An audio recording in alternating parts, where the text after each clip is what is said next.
আমি সুন্নি, আমি সুন্নি। কেন হইলাম সুন্নি শুনো, এটুকু বলি আমার আলোচনা আজকের মতো ইতি টানবো। অনেক আগে ছোটবেলায় আমি এক মাহফিলে গিয়েছিলাম ওয়াজ শোনার জন্য। ওই মাহফিলের বক্তা যিনি এসেছিলেন উনি ওয়াজ করতে করতে বলেছিলেন, নামাজের পরে মুনাজাত করবেন না, এটা কোরআন হাদিসে নাই, বেদাত। এরপরে বলেছিলেন জানাজার পরে কোনো দোয়া নাই, এটা বেদাত। দাফনের পরে কোনো দল বেঁধে দোয়া করবেন না, একলা একলা মন চাইলে করবেন, নাইলে নাই, হাত না উঠাইলেও পারেন, এই ধরনের বলেছিল। শবে বরাতের নামাজ রোজা কোরআন হাদিসে নাই, এটা বেদাত। শবে মেরাজের নামাজ রোজা কোরআন হাদিসে নাই, বেদাত। এইভাবে শুধু 40 মা বাবার জন্য যে ইসালে সাহাবের অনুষ্ঠান, জিয়াফত, দোয়ার মাহফিল, এগুলিও উনি বেদাত বললেন।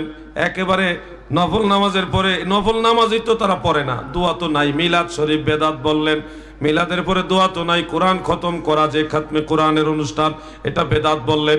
বেদাতের ফতোয়া শুনতে শুনতে আমি বড় ক্লান্ত হয়ে গেছিলাম। ছোট মানুষ, এত কিছু তখন বুঝতাম না। বাড়িতে গেলাম, কয়েকদিন পরে আরেকটা মাহফিল এলাকায়, সেখানে ওয়াজ শুনতে গেলাম।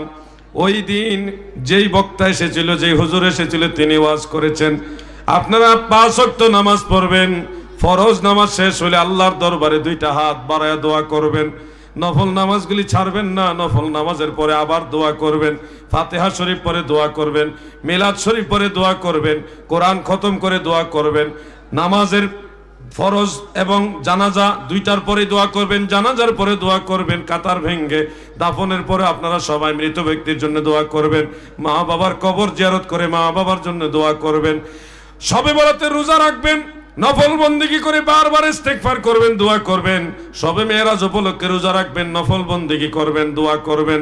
এইভাবে ওই হুজুর এসে শুধু দোয়ার পক্ষে বললেন, নফল নামাজ, কোরআন তেলাওয়াত, খতম, 40 জিয়াফত, ইসালে সওয়াব, এগুলির পক্ষে উনি ওয়াজ করলেন। 2 হুজুরের 2 রকম ওয়াজ শুনে আমার মাথাটা হ্যাং হয়ে গেছিল। একজন কইল দোয়া নাই, বেদাত। আরেকজনে কইল বেশি বেশি দোয়া করবেন, এটা ভালো, আল্লাহ খুশি হয়। 2 ওয়াজ শুনে আমি বড় ক্লান্ত হয়ে গেছিলাম, মাথাটা একেবারে হ্যাং হয়ে গেছিল। তখন আমি আমার গর্ভধারিণী মায়ের কাছে গেছিলাম, আম্মার কাছে, আমার আম্মার কাছে।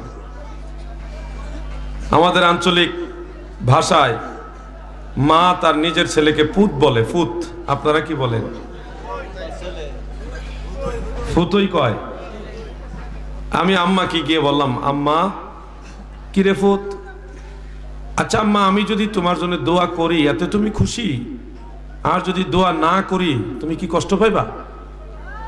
আমি আম্মাকে এইভাবে বললাম কথাটা। আম্মা মুহূর্তের মধ্যে চেহারাটা মলিন করে ফেললেন, খুব হতাশ হয়ে বললেন, ফুত তুই আমার লেগে দোয়া করতি না?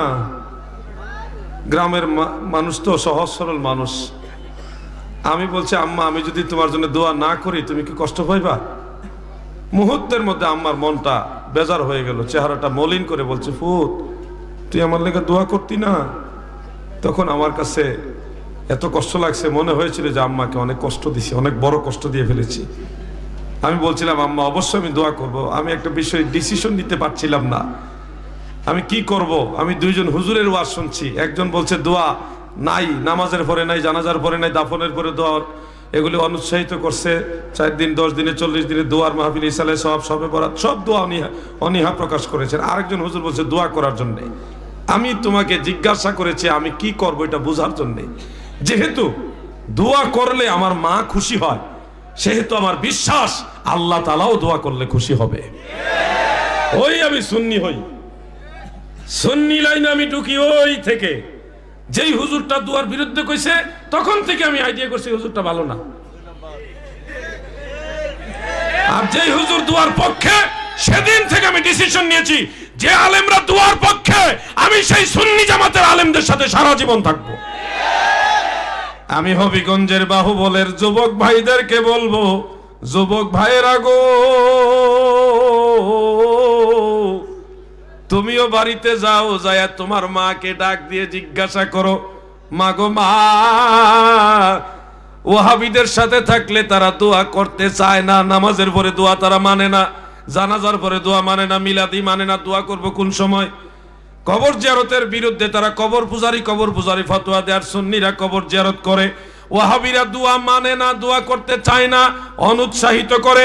আর সুন্নিরা বারবার দোয়া করে, নামাজ পড়ে দোয়া করে, নফল নামাজ পড়ে দোয়া করে, 40 জিয়াফত করে দোয়া করে, মা বাবার জন্য কবর জিয়ারতের মাধ্যমে দোয়া করে, মিলাদ শরীফ পড়ে দোয়া করে, জিকির করে দোয়া করে, ফাতিহা করে দোয়া করে, বিভিন্ন সময় দোয়া করে। মা গো, আমি কি ওয়াহাবিদের সাথে থাকবো না সুন্নিদের সাথে থাকবো? আপনি আপনার মাকে জিজ্ঞাসা করেন।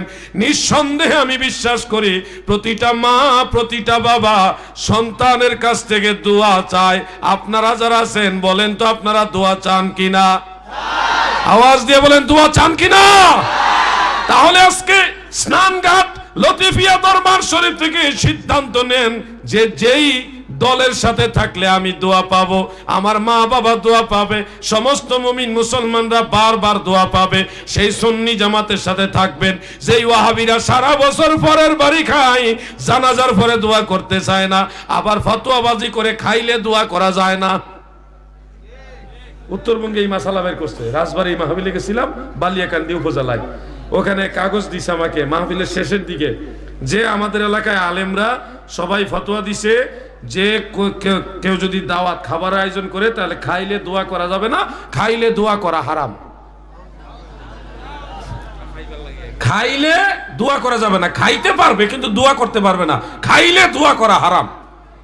আমি তখন কাগজটা পরে, কয়েকদিন আগের কথা, মনে হয় 1 সপ্তাহ 10 দিন হবে, আমি তখন বললাম এই ফতোয়াটা বিশ্ববিখ্যাত ফতোয়া আজগুবিয়ার মধ্যে আছে।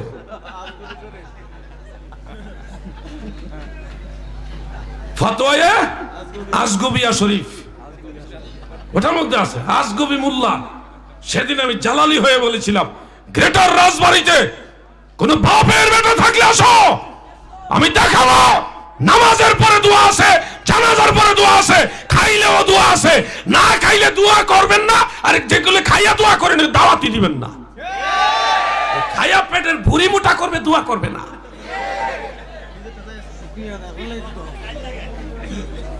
আল্লাহ রাসূল সাল্লাল্লাহু আলাইহি সাল্লাম হযরত আব্দুল্লাহ ইবনে বুশর রাদিয়াল্লাহু আনহুর আব্বা জান, তিনি দাওয়াত দিয়েছিলেন, নবীজি তিনার দাওয়াতে গেলেন।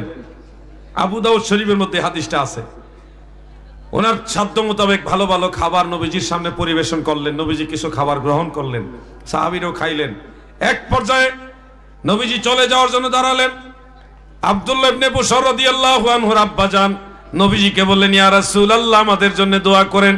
নবীজি খাওয়া দাওয়ার মজলিসে, ওই মজলিসেই 2 হাত মোবারক উঠাইয়া দীর্ঘ সময় সাহাবীদের জন্য দোয়া করলেন।